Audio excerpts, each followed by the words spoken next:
Halo masyarakat Indonesia yang sehat dan selalu kompak dimanapun Anda berada. Perkenalkan, kami dari kantor advokat Tunggak Semijoyo. Pada kesempatan kali ini kami akan memberikan pandangan suatu kebijakan pemerintah mengenai perubahan TV analog ke TV digital dan lain-lain. Masyarakat Indonesia yang sehat dan selalu kompak dimanapun Anda berada. Menurut pandangan kami, kebijakan pemerintah mengenai aturan-aturan yang akan diterapkan dalam satu masyarakat, baik itu mengenai perubahan TV analog ke TV digital. Kebijakan ini menurut kami adalah kebijakan yang tidak berimplementasikan nilai-nilai Pancasila. Karena kita sepakat bahwa Pancasila itu adalah sebagai landasan falsafah dan ideologi bangsa kita atau negara kita.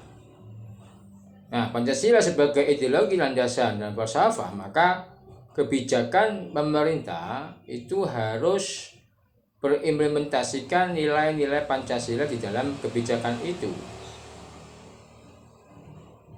Karena kebijakan perubahan TV analog ke digital ini tidak sesuai dengan nilai-nilai Pancasila, terutama di nilai Pancasila yang kelima, keadilan sosial bagi seluruh rakyat Indonesia.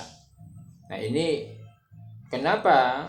Karena kebijakan pemerintah ini tidak menyeluruh secara nasional, tapi seakan-akan kebijakan ini diuji coba terhadap suatu provinsi. Jika di suatu provinsi itu sudah bisa menerapkan perubahan TV analog ke digital, maka dianggap itu secara nasional bisa ada suatu perubahan tersebut. Tapi tidak melihat keadilan sosialnya bagaimana antara warga negara tingkat menengah ke atas dan warga negara tingkat menengah ke bawah, apalagi ke pelosok-pelosok. Nah, ini menurut kami kebijakan yang tidak bisa diterapkan dalam satu masyarakat. Padahal di dalam suatu perancangan undang-undang, sesuai undang-undang pembentukan perundang-undangan, suatu peraturan atau kebijakan perundang-undangan ini harus sesuai dengan hierarki sumber hukum positif Indonesia. Hierarkinya yang pertama adalah Undang-Undang Dasar 45. Jika ada suatu peraturan atau kebijakan pemerintah, ini harus bersumber yang pertama, yaitu Undang-Undang Dasar 1945. Nah, harus ada nilai-nilai Pancasila. Dan ada asas hukum di Indonesia, yaitu peraturan yang di atasnya mengesampingkan peraturan di bawahnya. Nah, asas hukum inilah yang menjadi dasar bahwa suatu perancangan perundang-undangan atau peraturan yang akan diterapkan dalam suatu masyarakat harus sesuai dengan hierarki sumber hukum positif di Indonesia. Dan perundang-undangan ini harus mengaitkan dengan hak asasi manusia, karena antara perundang-undangan dan hak asasi manusia ini saling terkait, tidak boleh saling terpisah, karena kebijakan atau peraturan harus memenuhi hak asasi manusia. Tanggung jawab negara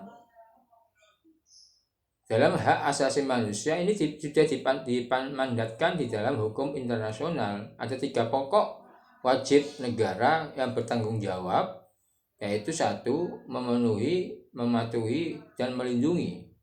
Nah, salah satunya adalah memenuhi apa? Memenuhi kebijakan yang akan diterapkan. Apakah memenuhi hak asasi manusianya atau belum? Jika kebijakan pemerintah belum memenuhi hak asasi manusia sebagai hak dasar warga negara, maka kebijakan yang akan diterapkan tidak bisa ditaati oleh suatu masyarakat. Karena apa? Karena tidak terkait dengan hak asasi manusia dan tidak mengimplementasikan nilai-nilai Pancasila itu. Nah, inilah yang perlu kami sampaikan. Jangan memaksakan kebijakan, jangan memaksakan masyarakat mematuhi kebijakan yang tidak didasari hak asasi manusia dan tidak bernilai nilai-nilai Pancasila. Demikian pandangan dari kami. Semoga bermanfaat bagi kita semua. Salam TSJ, salam Kantor Advokat Tunggak Semijoyo. Bravo Indonesia.